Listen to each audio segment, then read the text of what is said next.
على حبيبك خير الخلق كلهم مولاي صل وسلم دائما ابدا على حبيبك خير الخلق كلهم.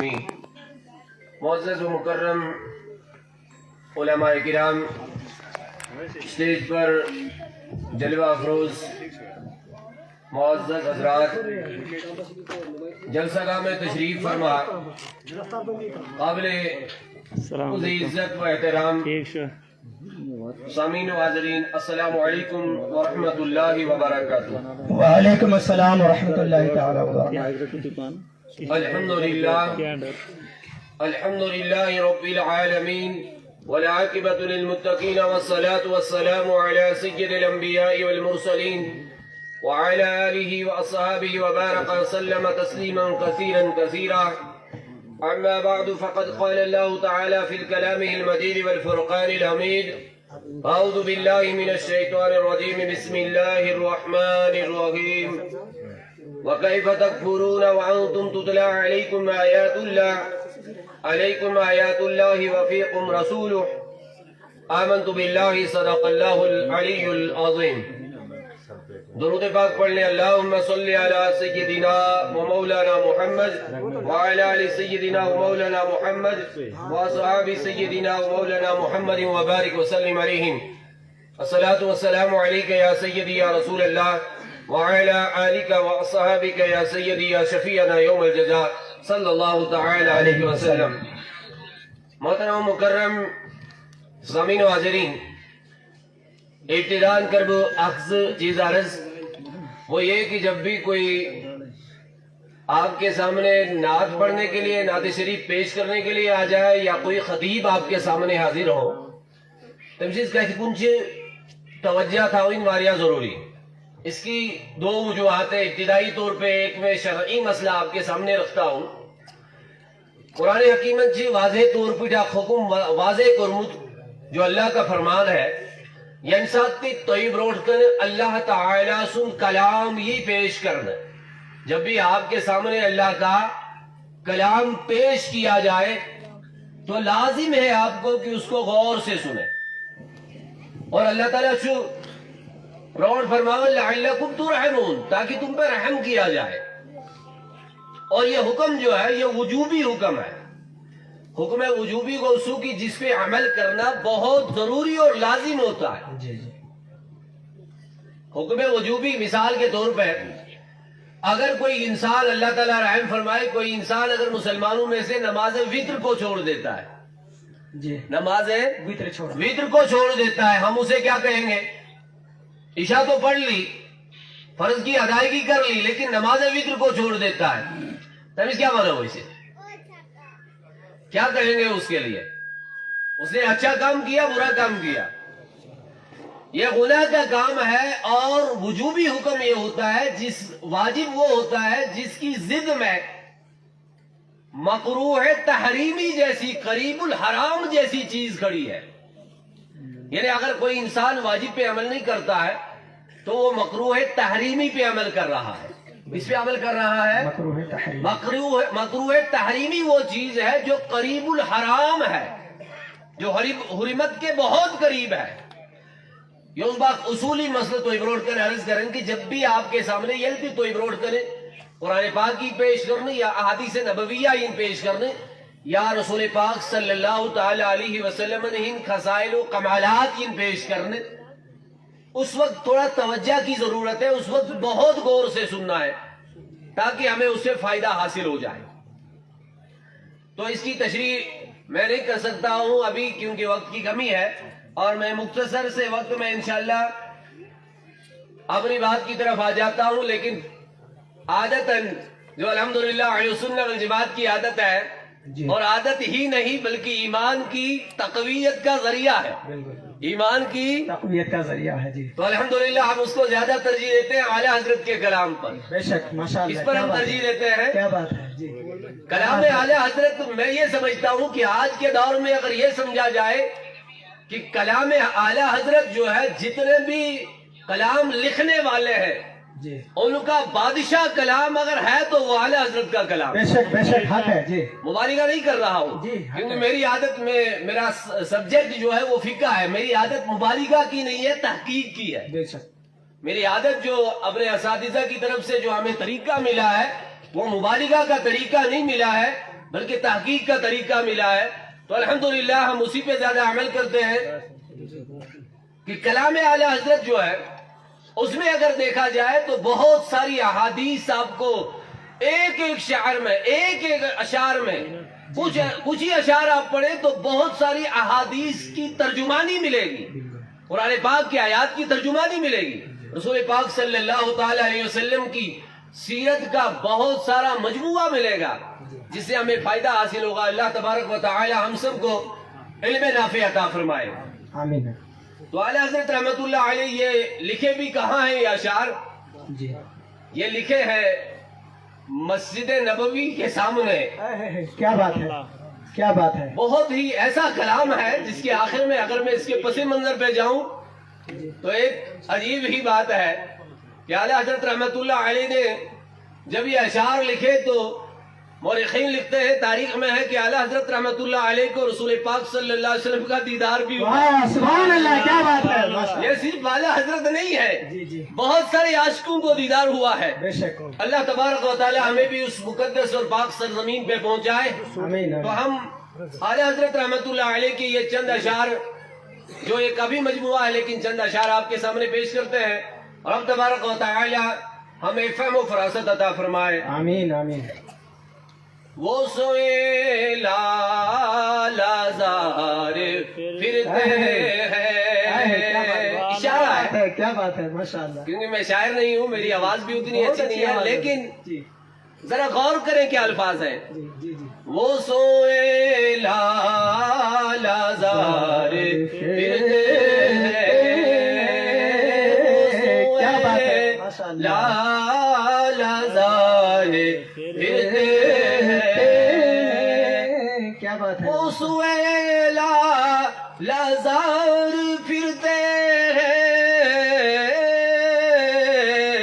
تیرے بن اے بہار پھرتے ہیں، تیرے دن اے بہار پھرتے ہیں، وہ سوئے لازار پھرتے ہیں.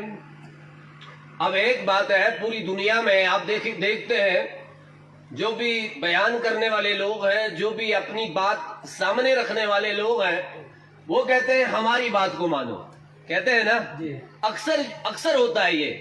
میں یہ نہیں کہوں گا کہ پورا نہیں، جو اسلام کو جاننے والے وہ ایسا نہیں کرتے، بلکہ اس کے علاوہ جو لوگ ہیں وہ کیا کہتے ہیں، ہماری بات حق ہے، ہماری بات حق ہے. تو دیکھیے اعلی حضرت کیا فرماتے ہیں، جو تیرے در سے یار پھرتے ہیں، آقا جو تیرے در سے یار پھرتے ہیں، در بدر یوں ہی کار پھرتے ہیں. کوئی چارہ نہیں ہے، کیا بات ہے. آقا کے در کے بغیر کوئی چارہ کوئی نہیں. چارہ نہیں. ہاتھ ہے. بالکل یہ اعلی حضرت نے خلاصہ پیش کر دیا. بالکل بالکل. یہ اعلی حضرت نے خلاصہ پیش کر دیا، سمجھانے کی حد ختم کر دی، بے شک. سمجھانے کی حد ختم کر دی. فرمایا کہ وہ جو تیرے در سے یار پھرتے، جو آپ کے در پہ آتے ہی نہیں ہے، در بدر یوں ہی خار پھرتے ہیں، ان کا کوئی ٹھکانہ نہیں ہوتا. یاد رکھیں. کچھ بات کروں گا اس پر تھوڑا سا مختصر، وقت بھی میرے پاس تھوڑا سا ہے. جی جو تیرے در سے یار پھرتے ہیں، جو تیرے در سے یار پھرتے. غور کرے، جو تیرے در سے یار پھرتے ہیں، در بدر یوں ہی خار پھرتے ہیں. آج بڑا ایک اہم نکتہ مجھے کسی نے سوال بھی کیا تھا اس پر، اور اس پر بھی ہم نے جواب دیا تھا. آج ایک سر پہ ٹوپی رکھ کے نماز پڑھنے پہ بحث کی جاتی ہے، ٹوپی رکھی جائے یا نہ رکھی جائے. کی جاتی ہے نا؟ بالکل کوئی جوازیت کے قائل ہے، کوئی عدم جوازیت کے قائل ہے، ہم سب کا احترام کرتے ہیں۔ شرعی مسئلہ یہ ہے کہ سر پہ ٹوپی رکھنے کے بغیر نماز ہو جاتی ہے۔ سر پہ ٹوپی رکھ کر یاد رکھنا، رکھے بغیر نماز ہو جاتی ہے۔ وضاحت، لیکن اتنا ہی یاد نہیں رکھنا، پورا مسئلہ یاد رکھنا۔ سر پہ ٹوپی رکھنے کے بغیر نماز ہو جاتی ہے، مگر اس نماز کی جو لذت ہے، اس کی اہمیت ہے، وہ ختم ہو جاتی ہے۔ بے شک۔ علامہ شامی رحمۃ اللہ علیہ فرماتے ہیں کہ مکروہ لکھا گیا ہے، یعنی خلاف سنت ہے، خلاف سنت ہے۔ اب دیکھیے حضرت رحمۃ اللہ علیہ کیا فرماتے ہیں۔ یہی بات اس شعر سے نکلتی ہے کہ اعلیٰ حضرت رحمۃ اللہ علیہ فرماتے ہیں اگر کسی انسان کی زبان، آپ نے بڑے بڑے شعراء کو دیکھا ہوگا، شاعری کرتے ہیں، زبان پہ نبی کا کلام ہے، زبان پہ نبی کا کلام ہے، نبی کا کلام ہے، لیکن رسول پاک صلی اللہ تعالی علیہ وسلم کے فرمان پہ عمل کرنے کی ہمت تک نہیں ہے۔ بالکل رسول پاک صلی اللہ علیہ وسلم کے فرمان پر، آپ صلی اللہ علیہ وسلم کے فرمودات پر عمل کرنے کی ہمت تک نہیں ہے، اور پھر اس کے لیے راستے تلاش کرتے ہیں۔ اب کون سا راستہ ملے گا؟ ٹوپی سر پہ رکھے یا نہ رکھے؟ بھائی اتنا کہنا کافی ہے ہمارے لیے، میرے نبی کی سنت ہے، یہ میرے نبی کی سنت ہے۔ اور رسول پاک صلی اللہ علیہ وسلم کبھی بھی یہ ثابت نہیں ہے کہ حضور صلی اللہ علیہ وسلم نے سر پہ کوئی پردہ رکھے بغیر نماز پڑھی ہو سوائے ایام حج کے۔ لوگ اس کو آج دلیل بناتے ہیں، وہ ایک معاملہ الگ ہے، یہ ایک معاملہ الگ ہے۔ مسلمانوں میں یہ کہتا ہوں، ہر مسئلے کی، ہر بات کی 3 وجوہات بنیادی ہوتی ہے۔ پہلی وجہ، اگر ایک انسان سر پہ ٹوپی رکھ کے انہیں سنت پہ عمل نہیں کرتا ہے، صرف ٹوپی کی بات نہیں، سنت کی بات کر رہا ہوں، جی، جو تیرے در سے یار پھرتے ہیں، جو تیرے در سے، جو تیرے در سے پوائنٹ ہے، پوائنٹ یار پھرتے ہیں، جو تیرے در سے یار پھرتے ہیں۔ یاد رکھو جملہ اعلی حضرت کا۔ اگر کوئی انسان پوری زندگی پر حدیث پڑھ کے سناتا ہے، اگر کوئی انسان پوری زندگی پر حدیث پڑھ کے سناتا ہے، حدیث کی توضیحات و تشریحات کرتا ہے، مگر ایک سنت کو جان بوجھ کے چھوڑتا ہے اور پھر کہتا ہے کہ یہ سنت ہے، چھوڑنا بھی ٹھیک ہے، نہ چھوڑنا، عمل کرنا نہ کرنا برابر ہے، ہلکا سمجھتا ہے، ہلکا سمجھتا ہے، اس کے لیے الگ حکم ہے۔ اگر کوئی انسان جان بوجھ کے نہیں کرتا ہے، ایسے ہی کرتا ہے، وہ بھی پڑھتا ہے، میں بھی پڑھتا ہوں، کوئی مسئلہ نہیں، تو یہ الگ حکم ہے۔ لیکن اگر کوئی بطور مذاق ایسا کام کرتا ہے، اس کے لیے حکم کیا ہے وہ سنانا چاہتا ہوں۔ جی جی، نوازش ہو۔ شرعی حکم کیا ہے وہ؟ آپ نے دیکھا ہوگا جب حضرت لوط علیہ السلام کی قوم برباد ہو گئی، جی، جب حضرت لوط علیہ علیہ السلام کی قوم برباد ہو گئی، یا حضرت نوح علیہ السلام کی قوم برباد ہو گئی، حضرت صالح علیہ السلام کے نافرمان برباد ہو گئے، حضرت حود علیہ السلام کی قوم نافرمان برباد ہو گئی، حضرت موسیٰ علیہ السلام کے مخالفین دریا میں غرق ہو گئے، سمندر میں غرق ہو گئے۔ وجہ کیا تھی؟ اصل وجہ کیا تھی؟ وہ مخالف کس چیز کے تھے؟ وہ مخالف کس چیز کے تھے؟ کیا وہ کلام اللہ کے مخالف تھے یا سنت رسول کے مخالف تھے؟ غور طلب بات ہے، یاد رکھنا۔ اگر ایک انسان سنت کو مذاق کرتا ہے اور مذاق کے طور پہ اسے چھوڑتا ہے، تو وہ انسان اللہ کے سامنے بڑا مذموم ہے اور وہ سزا کا مستحق ہے، وہ سزا کا مستحق ہے۔ وہی اللہ تعالیٰ نے فرمایا جو تیرے در سے یار پھرتے ہیں، در بدر یوں ہی خار پھرتے ہیں، ان کی نماز نہیں، ان کی تلاوت کرنا تلاوت نہیں، ان کا حدیث پڑھنا نہیں، یعنی اس کا فیض ان کو حاصل نہیں ہوگا۔ تو میں جو عرض کر رہا تھا، میں نے آیت مبارکہ تلاوت کی ہے۔ قرآن حکیم میں اللہ تبارک و تعالی نے اس آیت میں ایک لفظ ہے، اس لفظ صراط مستقیم کا لفظ ہے، وہ لفظ قرآن حکیم میں کئی مرتبہ آیا ہے۔ صراط مستقیم کا لفظ قرآن حکیم میں کم و بیش ہماری تحقیق کے مطابق 45 بار آیا ہے، 45 مرتبہ۔ مختلف الفاظ اور مختلف معانی کے طور پر قرآن حکیم میں صراط مستقیم یعنی صراط مستقیم سیدھے راستے کا لفظ جو ہے 45 مرتبہ آیا ہے. اب اس آیت مبارکہ میں بھی صراط مستقیم کا لفظ آیا ہے. تو جو میں کہنے والا ہوں وہ یہ کہ صراط مستقیم حقیقت میں سنت مصطفیٰ صلی اللہ علیہ وسلم ہے. حافظ ابن کثیر رحمۃ اللہ علیہ اس کی وضاحت کرتے ہیں, فرماتے ہیں کہ صراط مستقیم وہ طریقہ ہے. صراط مستقیم تفسیر ابن کثیر جلد نمبر 1 صفحہ 60 پر صفحہ 60 عربی, اس میں فرماتے ہیں کہ جو طریقہ رسول پاک صلی اللہ علیہ وسلم کا ہے, جو طریقہ خلفائے راشدین کا ہے, جو طریقہ صالحین کا ہے, وہی صراط مستقیم ہے. اب بتائیے خلفاء کا طریقہ کیا ہے, خلفائے راشدین کا طریقہ کیا ہے, صالحین کا طریقہ کیا ہے؟ سنت پہ عمل کرنا یا سنتوں کو چھوڑ دینا؟ کیا ہے؟ سنت پہ عمل کرنا یا چھوڑ دینا؟ خلفائے راشدین کا طریقہ کیا ہے؟ سنت پہ عمل کرنا یا چھوڑ دینا؟ سنت پہ عمل کرنا. اور صالحین کا طریقہ بھی یہی ہے, سنت پہ عمل کرنا. رہی بات یہ, اللہ رحم فرمائے, آپ کو پتا ہے دنیا میں آج ملحدین کی بہت بڑی جماعت جو لوگوں کو گمراہ کرنے کے لیے تیار ہے, گمراہ کرتے ہیں. ملحد کہتے کسے ہیں؟ جو قرآن پاک کے آیات میں بھی اپنی مرضی کی تعویل کرے اور انکار کرنے کے لیے تیار رہے, انکار کرے, سیدھا دین کا انکار کرنے والے لوگ بڑے موجود ہیں, اور وہ ہماری صفوں میں بھی گھس سکتے ہیں. یہ کیا مجال ہے, وہ ہماری صفوں میں نہیں گھس سکتے ہیں کیا؟ ہمارے اندر بھی آ سکتے ہیں نا.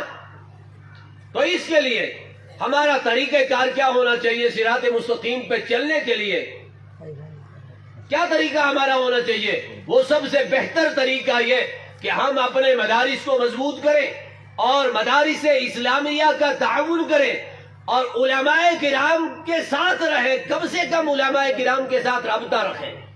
اگر ہم خود عالم نہیں بن سکتے ہیں لیکن علماء کے ساتھ رابطہ تو رکھ سکتے ہیں. تو علماء آپ کو کیا طریقہ بتائیں گے؟ علماء کرام وہی طریقہ بتائیں گے جو طریقہ میرے نبی صلی اللہ علیہ وسلم کا ہے. آج ایک بات آپ کے سامنے واضح کر دیتا ہوں. سوشل میڈیا کا دور دورہ ہے, پورے دنیا میں سوشل میڈیا کا فتنہ ایسے پھیلا ہوا ہے جیسے آگ لگی ہوئی ہو. اس سوشل میڈیا کا ایک فتنہ ہے, وہ انجینئر محمد علی مرزا کے نام سے. نوجوانوں کو اس لیے کہتا ہوں, میں سٹیج پر ایسے انسان کا نام بھی لینا چاہتا تھا, لیکن نوجوانوں کو اس لیے کہتا ہوں, بہت سارے نوجوان اس فتنے کے ساتھ جڑے ہوئے اس کو پروموٹ کرتے ہیں.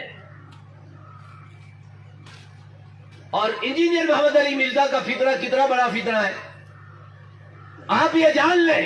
احادیث کا ترجمہ جو غلط کرے, قرآن پاک کی آیات کا مفہوم جو غلط بیان کرے, وہ امت کا رفیق و شفیق ہو سکتا ہے یا امت کا دشمن ہو سکتا ہے. بتائیے نا, ایک مرتبہ بتائیں بلند آواز سے, وہ دشمن ہو سکتا ہے یا رفیق و شفیق ہو سکتا ہے؟ جو غوث پاک سے دور کرے وہ امت کا دشمن ہے یا رفیق و شفیق ہے؟ جو صدیق اکبر سے دور کرے, جو عثمان غنی سے, فاروق اعظم رضی اللہ تعالی عنہ سے دور کرے, جو مولائے کائنات سے دور کرے, جو امام حسین رضی اللہ تعالی عنہ کے فیوز و برکات سے دور کرے, بتاؤ وہ امت کا دشمن ہے یا وفادار ہے؟ دشمن. تو پھر ہمیں ایسے فتنوں سے بچنے کی ضرورت ہے یا نہیں؟ بالکل. ایسے فتنوں سے بچنے کا واحد ذریعہ ہے اپنے مدارس کی آبیاری کرو. میں نے تقریر نہیں کرنی ہے, میں نے تمہیدی باتیں, کچھ چند باتیں میں نے عرض کرنی ہے, کیونکہ بہت سارے ذمہ دار علماء کرام اور ذمہ دار حضرات موجود ہیں, اور ذمہ داران سے میری گزارش ہے وہ یہ کہ اپنی ذمہ داری کو کما حق نبھائیں, اچھی طرح سے نبھائیں, اس پر غور و فکر کریں. بڑا پیارا نقطہ ہے, ایک اخبار کی کل کی خبر میں آپ کو بتا دیتا ہوں, پھر اپنی بات کی طرف آ جاتا ہوں, لیکن غور سے سننا. حیدرآباد کے اندر ایک لڑکی ہے, حیدرآباد کے اندر ہماری ایک اسلامی بہن, آج ہند کے اخبار میں, ہمارے ہندوستان کے اخبار میں, عالمی اخبار میں بھی وہ خبر شائع ہو چکی ہے, لیکن ہمارے ہندوستان کے اخبار میں موجود ہے. حیدرآباد کی لڑکی ہے, 30,000 وہ ماہانہ اجارہ لیتی تھی, تنخواہ لیتی تھی. آفیسر نے آفس میں منع کیا, کہا کہ آپ برقع لگا کے, حجاب لگا کے آفس میں نہیں آ سکتی ہو. غور کی بات ہے مسلمانوں، کیا ہم اتنی ہمت بھی نہیں کر سکتے ہیں؟ کیا ہم اتنی ہمت بھی نہیں کر سکتے ہیں؟ لڑکی نے نوکری کو ٹھکرا دیا، کہا کہ 30,000 ماہانہ ملتا ہے، یہ جائے لیکن میرا ایمان نہیں جانا چاہیے۔ مجھے بتاؤ مسلمانوں، مجھے بتاؤ، ذرا غور کرو، کیا ہم ایسا کام کرنے کے لیے کوئی تیار ہے؟ ایمان پہ ہم پیسوں کو ترجیح، دولت کو ترجیح، بڑھاوے کو ترجیح، اپنے بڑاپن دکھانے کو ترجیح، یہ پیسے پہ سب دنیا تھوڑی چل رہی ہے۔ پیسے پہ نہیں، ایمان پہ یہ سارا نظام چلتا ہے۔ کس پر چلتا ہے؟ ایمان پہ نظام چلتا ہے۔ میں آپ کو بتا دوں، جہاں سب لوگ بے بس ہو جاتے ہیں وہاں یہ علماء کام آتے ہیں۔ بلند آواز سے کہیں ایک مرتبہ سبحان اللہ۔ سبحان اللہ۔ جہاں سب لوگ بے بس ہو جاتے ہیں وہاں علماء کام آتے ہیں۔ آپ کو پتا ہے کیسے؟ جب حضرت عیسیٰ علیہ السلام کے دور میں، حضرت عیسیٰ علیہ السلام کے دور میں کوئی اندھا ہو جاتا تھا، کوئی ڈاکٹر اس کا علاج نہیں کر سکتا تھا۔ اندھا ہونا ایک ایسی بیماری ہے جس کا آج بھی علاج نہیں ہو پاتا ہے۔ ہوتا ہے؟ نہیں ہوتا ہے نا؟ ہوتا ہے۔ کوئی ڈاکٹر آنکھ دے سکتا ہے؟ نہیں دے سکتا ہے۔ لوگ عیسیٰ علیہ السلام کے پاس جاتے تھے، حضرت عیسیٰ علیہ السلام اللہ کے حکم سے ان پہ ہاتھ پھیر لیتے تھے یا پھونک مارتے تھے، ان کی آنکھ صحیح و سلامت ہو جاتی تھی۔ سبحان اللہ، سبحان اللہ۔ قرآن ہے نا؟ قرآن ہے نا؟ قرآن میں دیکھیے۔ لیکن وہ علماء، وہ سلف و صالحین، جو انبیاء کے نقش قدم پہ اور سنتوں پہ عمل کرنے والے ہیں، ان کی کرامتوں کے ذریعے سے بھی ایسے بیمار صحیح ہو گئے ہیں جن کے دلوں میں بیماریاں تھی، آنکھوں میں تو الگ بات، جن کے دلوں میں بیماری تھی وہ بھی صحیح ہو گئے ہیں۔ نعرہ تکبیر، نعرہ تکبیر، نعرہ رسالت، علماء اہل سنت، نعرہ رسالت۔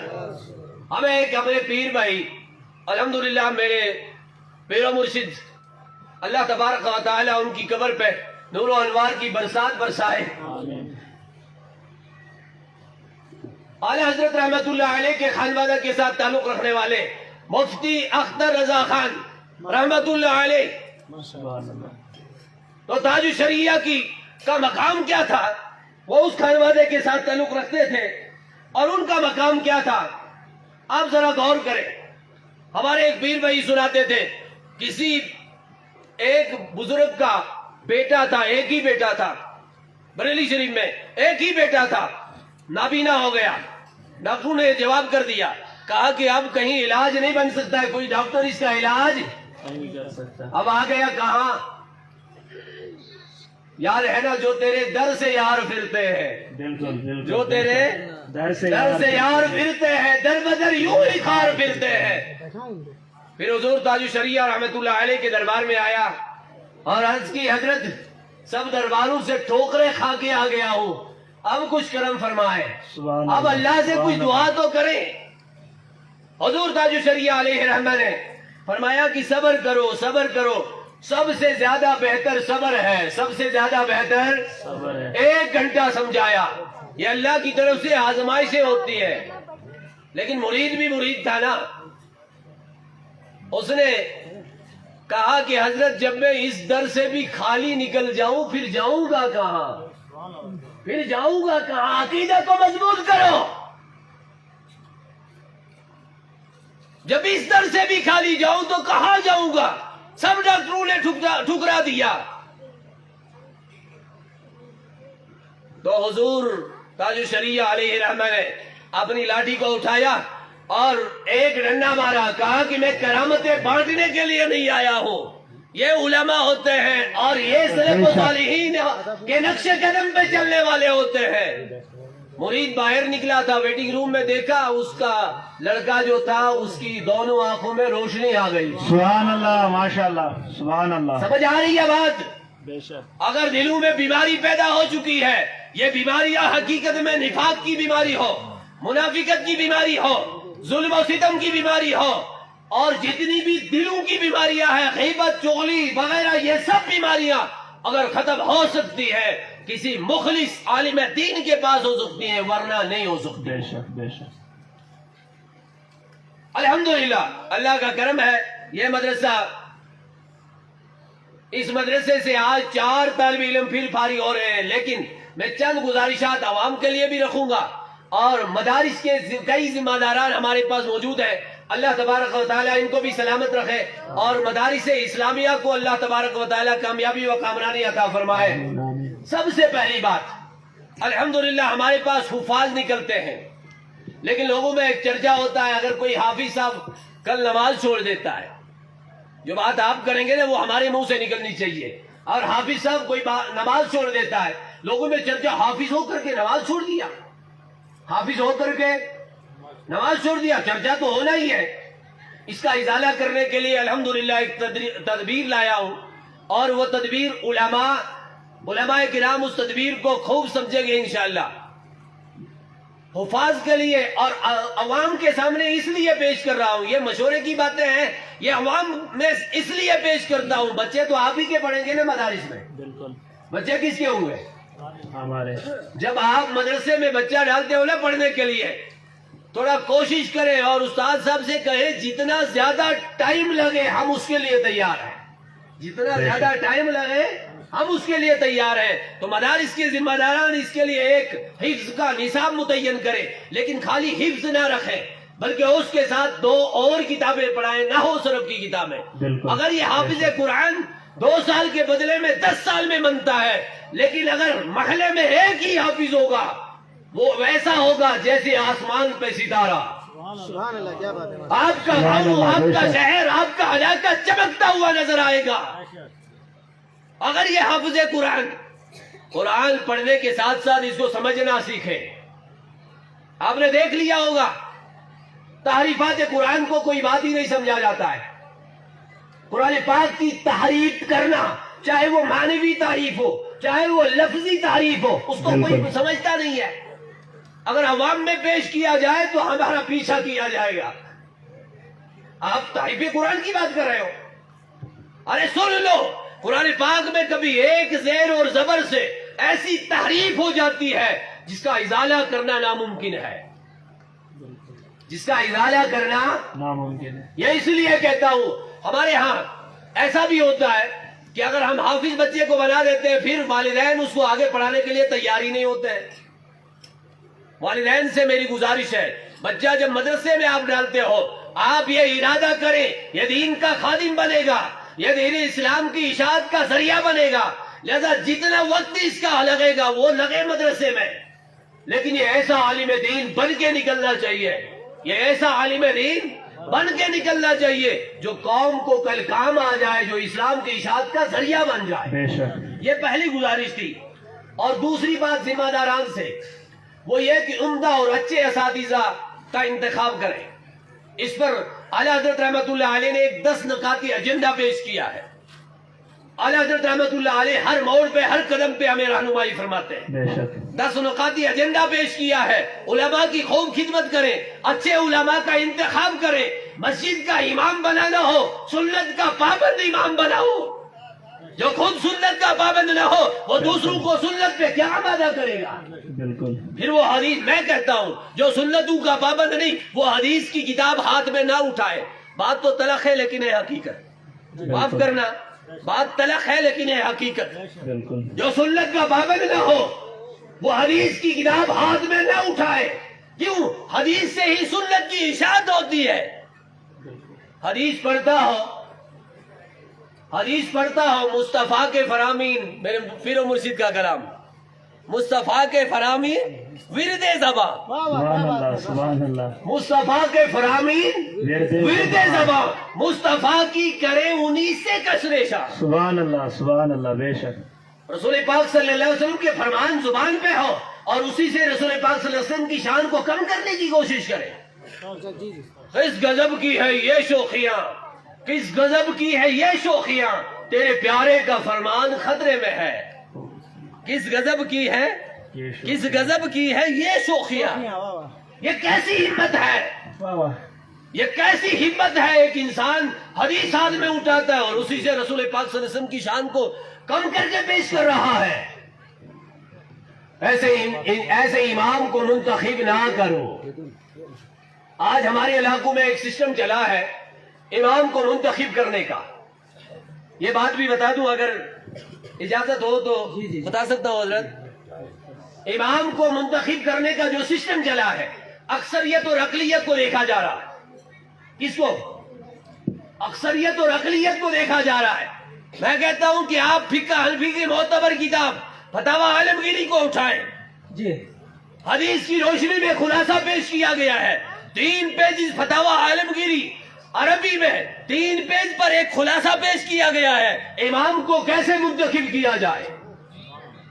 سب سے پہلی بات جو فرمائی گئی ہے ہیڈ لائنز پر وہ پہلی بات یہ ہے اس کا قرآن صحیح ہو. بے شک یہ قرآن صحیح پڑھتا ہو اور اس کے بعد حدیث مبارکہ پہ عمل کرتا ہو. ممکن ہو تو نوافل کو بھی اچھی طرح سے ادا کرتا ہو. فرائض کی بات تو الگ ہے, نوافل بھی پڑھتا ہو. تو ایسا امام منتخب کر لو مسائل شرعیہ کو اچھی طرح سے جاننے والا ہو.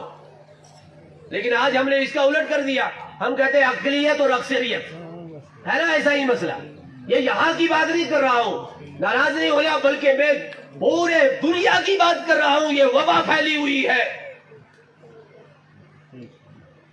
اور دوسری بات, وہ جو مدارس کے ذمہ داران کے لیے وقت مقرر کر کے بچوں کا امتحان لیا جائے, جی ایگزام لیا جائے بچوں کا, یہ میرا مشورہ ہے. ادنا خادم اہل سنت و جماعت کا ہونے کی حیثیت سے میں ایک مشورہ یہ پیش کرتا ہوں اور عرض کرتا ہوں وقت متعین کر کے بچوں کا ایگزام لیا جائے.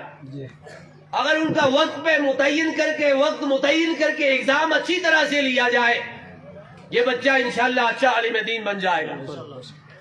اور چوتھی بات, آپس میں مدارس کے ذمہ داران مشورے کر لیں, بلکہ اساتذہ کو بھی ساتھ بٹھائیں. بے شک اساتذہ کو بھی ساتھ بٹھائیں, مشورے کر لیں ہم نے مدارس کو کیسے چلانا ہے. اور ایک اہم بات میں کرنے جا رہا ہوں کہ عقائد کی مضبوطی کے لیے خصوصی پروگرام بچوں کے کریں.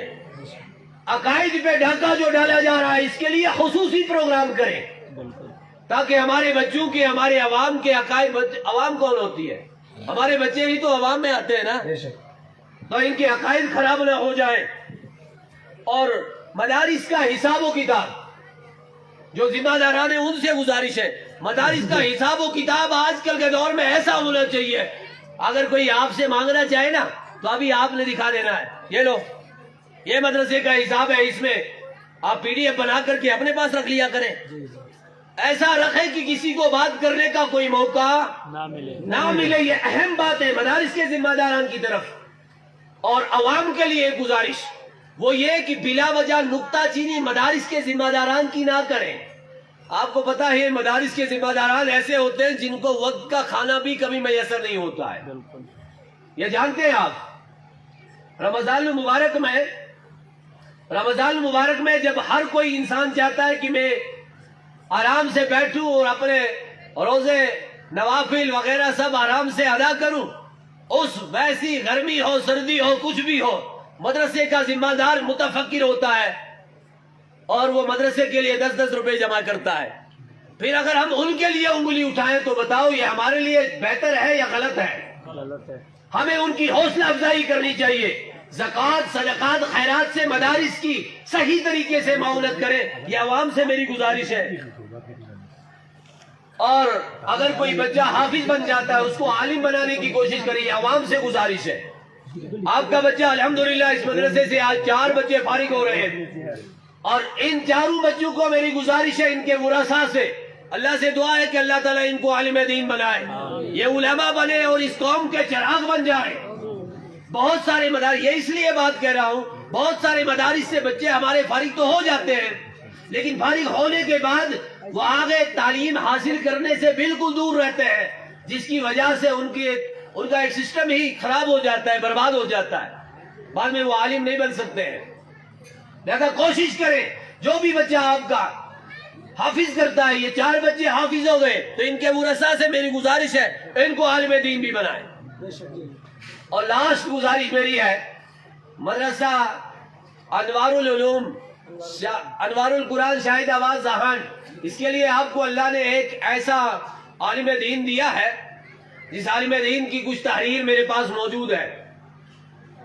اس نوٹ بک میں بہت عمدہ، میں نے سرسری طور پہ اس تحریر کو دیکھا اور ایسا مجھے لگا کہ حقیقت میں یہ قوم کا درد رکھتے ہیں، فکر حسینی رکھتے ہیں، فکر حسینی کے دور پر کچھ احادیث کا مجموعہ اور ان کی توضیحات آپ کے سامنے پیش کرنے والے ہیں۔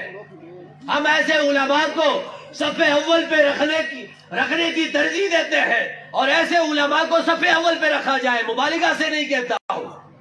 علماء کی قدر کرو، بے شک علماء آپ کی بات آپ کے مطابق بات نہیں کر پائیں گے، کبھی آپ کے ذہن کے مطابق بات ہوگی، کبھی ایسی بات ہوگی جو آپ کے ذہن کے ساتھ ٹکرائے گی، ٹکرا سکتی ہے نا، آپ کے ذہن کے ساتھ ضرور علماء کی بات ٹکرائے گی، یہ بات یاد رکھنا عوام سے گزارش ہے۔ علماء کی بات جو ہے عوام کے ذہن سے ضرور ٹکرائے گی، اگر نہ ٹکرائے گی تو سمجھ لو یہ حق بات نہیں کہہ رہا ہے، یہ حق بات نہیں کہہ رہا ہے۔ اگر یہ قرآن کہے گا تو عوام کے ذہن سے ضرور کبھی نہ کبھی ٹکرائے گی، حدیث کہہ رہا ہے تو عوام کے ذہن سے ضرور کبھی ٹکرائے گی۔ تو یہ ایسا مواد ہے جو اہل بیت اطہار سے لے کر کے امام مہدی تک احادیث کو جمع کیے ہیں، جی ہے نا، جی اہل بیت اطہار سے لے کر کے امام مہدی تک، مولا علی رضی اللہ تعالی عنہ سے لے کر کے غالباً اور امام مہدی تک احادیث کو جمع کیے ہیں، اور بہت ہی اچھا مجموعہ ہے۔ تو آپ کو چاہیے، عوام کو چاہیے ایسے علماء کا ساتھ دیں انشاءاللہ۔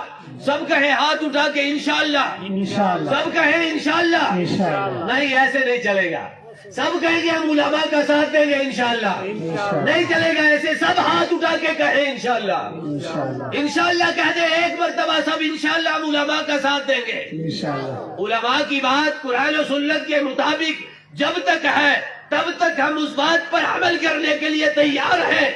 آپ کو پتا ہے اس مجلس کا نام مجلس حسینی ہے، اس قرآن کو بحال رکھنے کے لیے، اس کے نظام کو بحال رکھنے کے لیے 72 اہل بیت اطہار کہاں شہید ہوئے ہیں، اور ان کے رفقا میدان کربلا میں شہید ہوئے ہیں۔ ایک ہی قافلے سے 72 لوگ شہید ہو جائیں،